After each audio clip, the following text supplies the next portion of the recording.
Assalamualaikum warahmatullahi wabarakatuh. Hai teman-teman, perkenalkan saya Nurdahnia Ulfa 2018A PGSD Universitas Riau. Baiklah, saya akan membuat sebuah video mengenai materi pendahuluan. Saya membuat video mengenai materi pendahuluan ini untuk memenuhi sebuah mata kuliah seminar yang diampu oleh Bapak Mahmud Alfusari MPD. Baiklah, saya akan menjelaskan poin-poin yang ada dalam materi pendahuluan. Yang pertama yaitu latar belakang. Latar belakang merupakan penjelasan dalam bentuk uraian paragraf yang berisi alasan mengapa sebuah karya tulis dibuat. Misalnya, kalau untuk karya ilmiah, berarti kamu harus menjelaskan mengapa topik karya ilmiah tersebut dibuat. Kalau proposal pensi, mengulas alasan mengapa pensi disebut harus diadakan. Dengan adanya latar belakang, pembaca jadi tahu hal apa yang hendak disampaikan dalam karya ilmiah tersebut. Nah, mendukung penulisan karya ilmiah yang kompeten, maka latar belakang yang baik harus disusun dengan detail dan kalau bisa disertai data atau fakta yang mendukung. Latar belakang juga bisa berupa perbandingan dan penyempurnaan atas tulisan tentang topik yang serupa sebelumnya. Untuk masalah seberapa panjang latar belakang, tidak ada patokan khusus. Semuanya tergantung dari kepentingan karya ilmiah itu sendiri. Memang banyak masalah yang dijabarkan, maka nggak heran kalau latar belakang biasanya lebih dari satu lembar. Tapi, kalau masalah yang dijabarkan hanya sedikit dan tidak mendalam, mungkin latar belakang bisa dibuat sebanyak 1-2 halaman saja.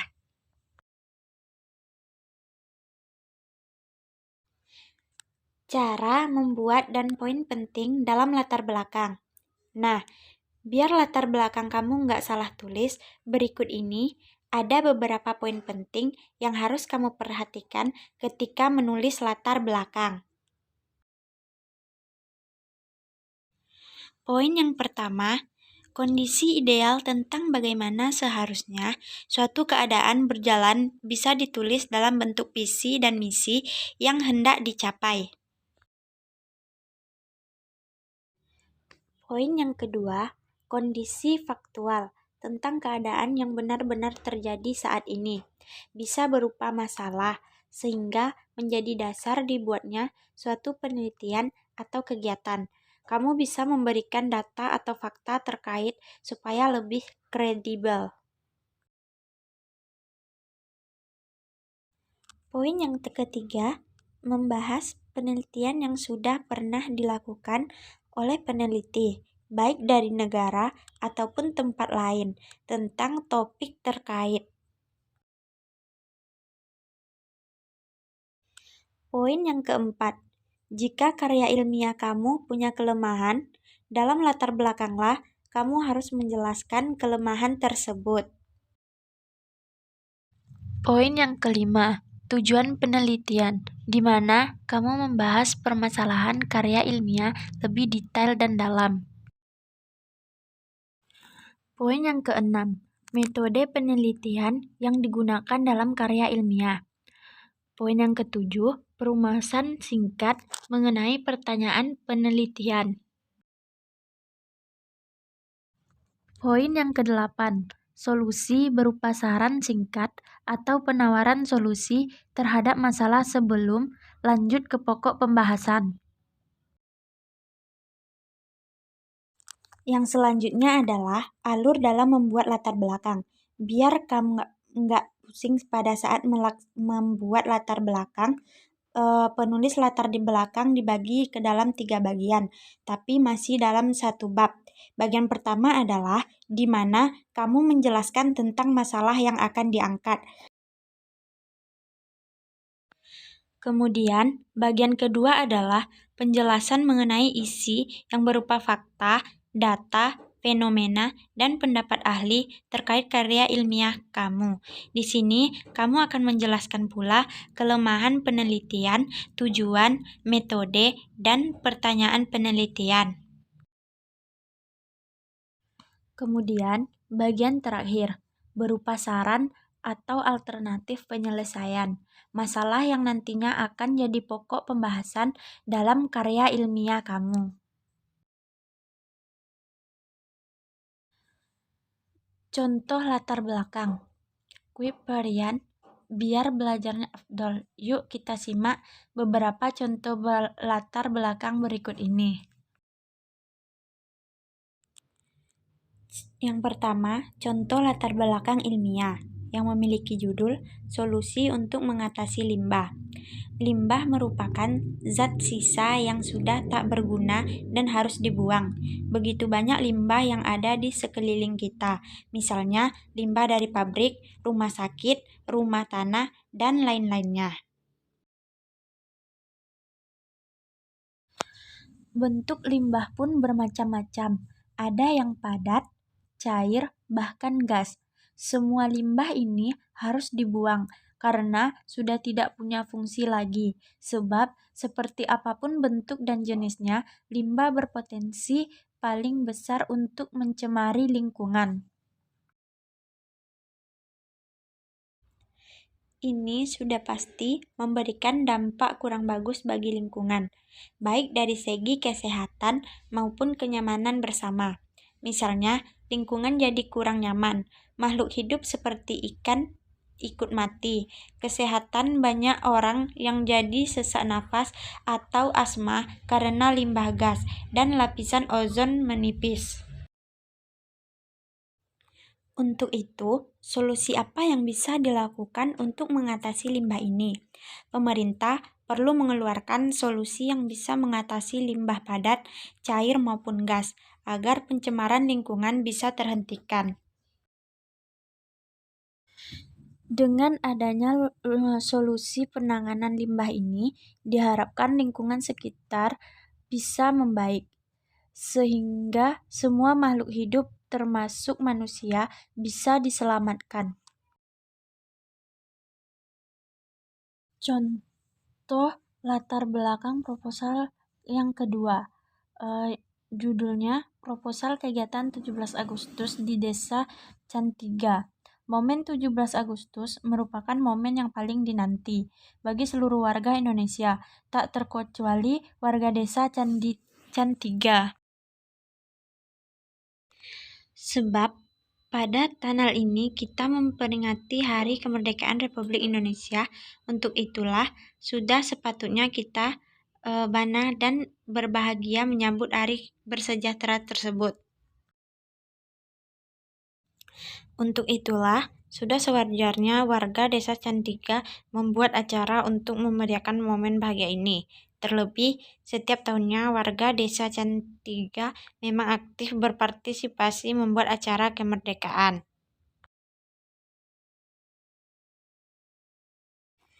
Acara yang digelar nantinya berupa upacara, gotong royong, dan lomba bagi anak-anak. Dengan berbagai acara ini, kita bisa saling mempererat persaudaraan, silaturahmi, dan nasionalisme sebagai upaya mengamalkan Pancasila. Contoh latar belakang yang ketiga memiliki judul Laporan Magang Mahasiswa Jurnalistik di Era Modern ini. Informasi dan hiburan menjadi hal yang penting untuk didapatkan masyarakat dengan adanya globalisasi. Masyarakat menjadi ketergantungan dengan media massa, sebab informasi dan hiburan terbaru hanya bisa didapatkan dari media massa. Untuk itu, diperlukan komunikasi massa untuk memberikan informasi dan hiburan secara massal. Media massa terdiri dari cetak dan elektronik. Media cetak dapat dibaca dimanapun dan kapanpun, tetapi karena terbuat dari kertas, maka media cetak mudah robek atau lecek dan bisa saja hilang. Sementara media elektronik memiliki daya jangkau yang luas, tetapi memiliki biaya mahal dan informasi yang diberikan terbatas. Selain itu, seiring berkembangnya zaman, televisi pun turut berinovasi agar tidak kehilangan khalayak. Dengan adanya internet, kini masyarakat dapat menonton segala stasiun televisi melalui streaming. Inovasi ini membuat masyarakat lebih mudah dalam mengakses media televisi. Misalnya saja, halayak yang sedang tidak berada di rumah tetap bisa menonton tayangan televisi secara streaming melalui laptop atau komputer dengan jaringan internet. Dari sekian banyak televisi dan jenisnya di Indonesia, penulis memilih untuk magang di TV1 karena stasiun televisi ini memang televisi berita, tetapi tidak melalui penampilan tayang berita. Ada pula program-program yang dibuat untuk sarana informasi dan hiburan. Selain itu, dalam siarannya, TV1 banyak menayangkan program-program dokumenter yang mengangkat Indonesia. Stasiun televisi ini sudah berdiri sejak 2008 dengan sasaran pertama kalangan usia 20-35 tahun yang berkeinginan maju dan mencintai bangsa, dan sasaran kedua yang merujuk pada remaja dan ibu rumah tangga. TV1 ini memiliki tagline memang beda. Program-program yang dihadirkan memang didominasi oleh tayangan berita, tetapi tak jarang ada pula tayangan hiburan dan dokumenter. Yang selanjutnya kita akan membahas poin yang kedua, yaitu apa itu rumusan masalah. Perumusan masalah merupakan salah satu tahap di antara sejumlah tahap penelitian yang memiliki kedudukan yang sangat penting dalam kegiatan penelitian. Tanpa perumusan masalah, suatu kegiatan penelitian akan menjadi sia-sia dan bahkan tidak akan membuahkan hasil apa-apa. Perumusan masalah berupa pernyataan spesifik mengenai ruang lingkup masalah yang akan diteliti. Rumusan masalah adalah pertanyaan-pertanyaan mengenai masalah sebuah hal atau kejadian yang berbentuk kalimat tanya yang sederhana, singkat, padat, dan jelas. Selanjutnya kita akan masuk poin ketiga, yaitu tujuan penelitian. Tujuan terujung suatu penelitian adalah untuk merumuskan pernyataan-pernyataan dan menemukan jawaban-jawaban terhadap pertanyaan penelitian tersebut. Tujuan dapat beranak cabang yang mendorong penelitian lebih lanjut. Tidak satu orang pun mampu mengajukan semua pertanyaan, dan demikian pula tak seorang pun sanggup menemukan semua jawaban, bahkan hanya untuk satu pertanyaan saja. Maka kita perlu membatasi upaya kita dengan cara membatasi tujuan penelitian. Selanjutnya poin yang keempat, yaitu manfaat penelitian. Manfaat penelitian sendiri yaitu untuk menyelidiki keadaan, alasan maupun konsekuensi terhadap keadaan tertentu. Keadaan tersebut dapat dikontrol dengan melalui eksperimen maupun berdasarkan observasi. Sebab penelitian berperan penting untuk memberikan fondasi atas tidak dan juga keputusan dalam semua aspek.